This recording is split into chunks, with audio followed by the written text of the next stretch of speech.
My name is Samuel Davis. I'm not very good at making conversations with people since I was a kid. I'm introverted and don't have many friends. I can't even manage a part-time job interview properly, so I've been helping my grandpa with his work since I was young. My grandpa's a farmer, and his house and farm are close to mine. I live with my mom in a single-parent household, and because she has a weak constitution, I've been working to contribute to the family income. My grandpa once told me, "Samuel, you're doing great. It's a big help having a man around." Being pessimistic and not fitting in at school, even getting bullied by the girls, having a place where I belonged meant everything to me. When I became a middle school student, I started studying farming on my own. The stories from my grandpa were enlightening and much more interesting than schoolwork. When it came time to decide my future, I started thinking seriously about becoming a farmer. I probably wouldn't do well even if I proceeded to high school, and since our family is poor, it would be better to start working as soon as possible. If I could someday inherit the farm, I could alleviate the burdens on my grandpa and mom. So after graduating from middle school, I decided to work as a farmer. But one day, my grandpa said to me with a solemn expression, "You're a smart kid. You can make it as a farmer, but that's not enough." Ha! In the old days, you'd run a business as long as your crops were good, even if you were a silent person. But now, that won't cut it. Smooth talkers get all the good deals. In other words, it would be tough for an introvert like me to make good money.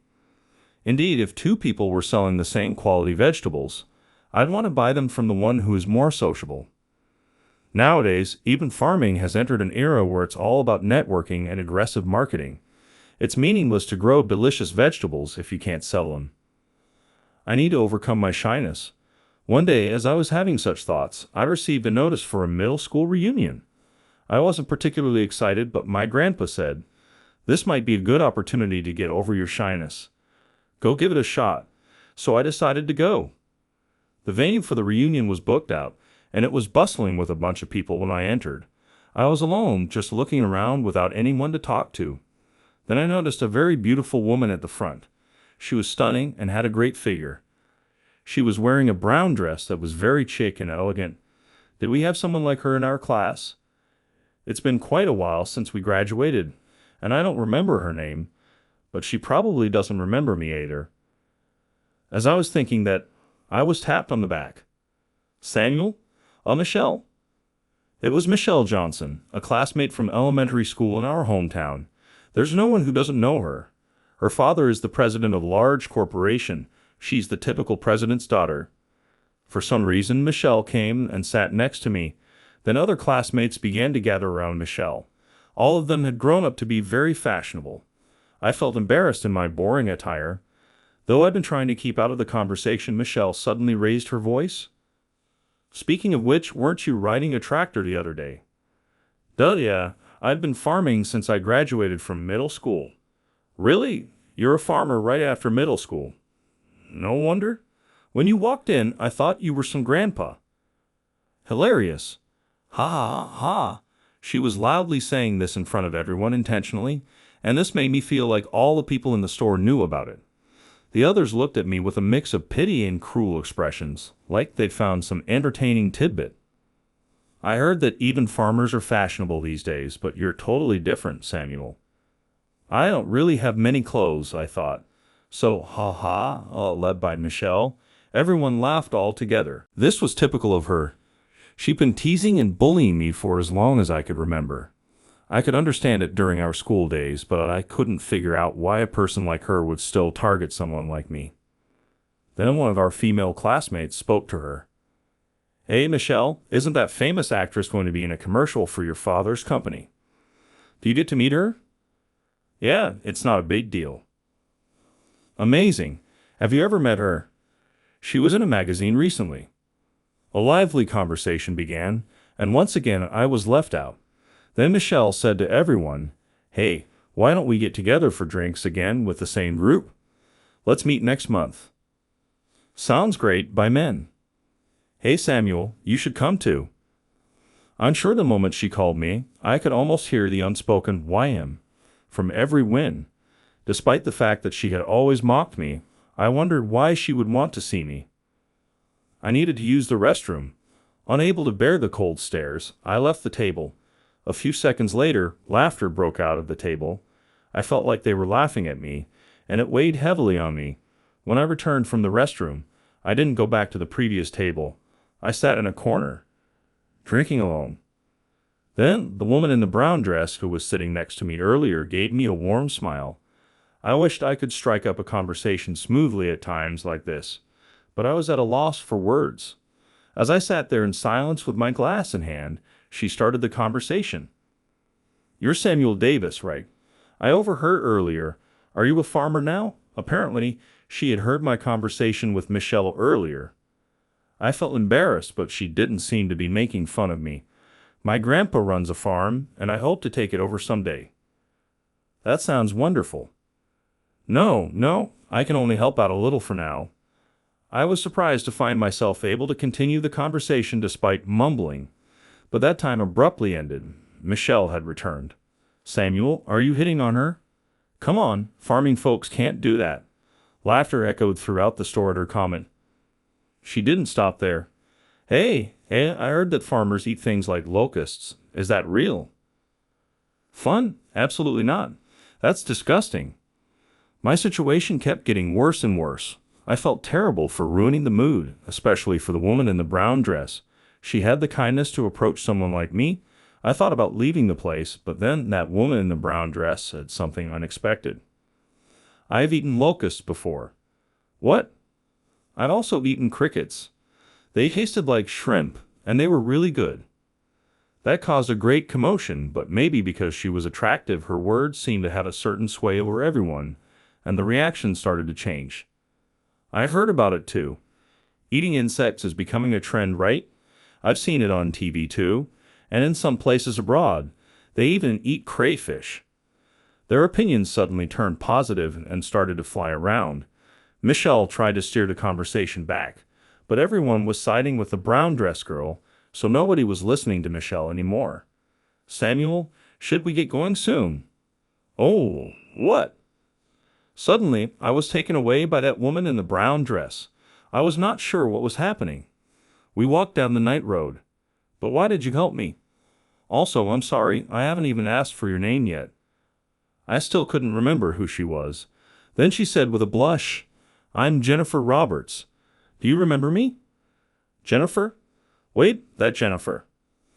I was in the same class as Jennifer back in 8th grade. At that time, she wore thick glasses with a braid and looked like a serious person. She looked so different now that I was taken aback. "I've always wanted to say thank you, Samuel. That's why I brought you out here." "Thank me?" When I asked, she told me she had been a chronic school refuser until 7th grade. When she gathered the courage to attend school in the 8th grade, she got strange looks from her classmates, and they talked behind her back. I thought I really hated school. On the way home that day, I tripped and my bag spilled. I was picking up my things, feeling miserable. Then you, Samuel, who was in the same class, helped me. I certainly remember that. As I picked up the scattered school supplies, I told her, vegetables don't get tasty unless they get some sunlight. I didn't understand what you meant then, but later I realized that you were encouraging me to come to school. Yeah, that was probably the best wisdom I could use at the time. I was so happy and felt like going to school again the next day. Inspired by those words, she made an effort to get out more. Thanks to that, she managed to attend high school. Then she started to care about her appearance to get a job and was scouted as a model. After high school graduation, she appeared in a magazine and now works at an editorial production company. I don't really shoot. Being in the spotlight, I feel more at ease when I'm behind a desk. I get it. I'm shy and have trouble dealing with people. It's a waste for a beauty like her, but I understand her feelings. Before I knew it, I was able to talk to her with an open heart. I thought I could avoid people by becoming a farmer, but it doesn't seem to be the case now. How come?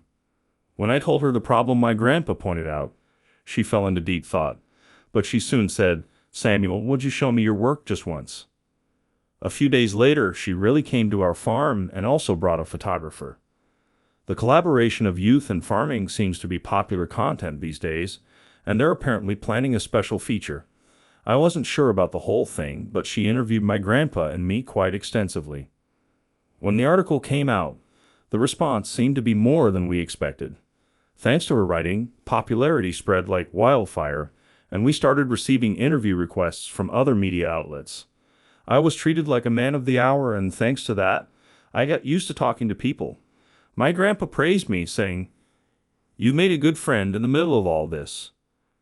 An invitation came to a reunion with some of my old classmates. When I went to the bar with Jennifer, I was welcomed with a completely different attitude than before. "Hey, I saw your feature, Samuel. You're doing great. Weren't you on Morning Show recently? Farming looks so different and cool these days." I was admired and fussed over. It was the first time I'd been treated like this, and I was somewhat taken aback. But then I realized Michelle, the instigator of all this, was missing.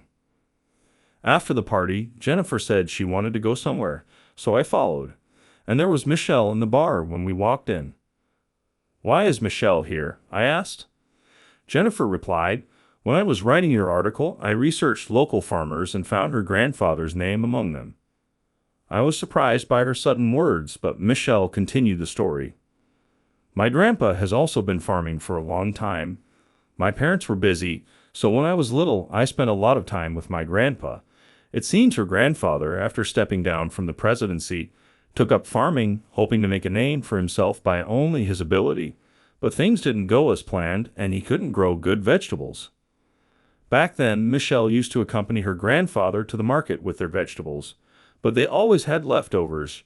She wondered why her beloved grandfather's vegetables didn't sell, while the ones always sold out at the same stall were the vegetables grown by a man named James Davis. "James Davis? Is that my grandpa?" I asked. "Yes," Michelle continued. "As a kid, his vegetables were the reason ours didn't sell.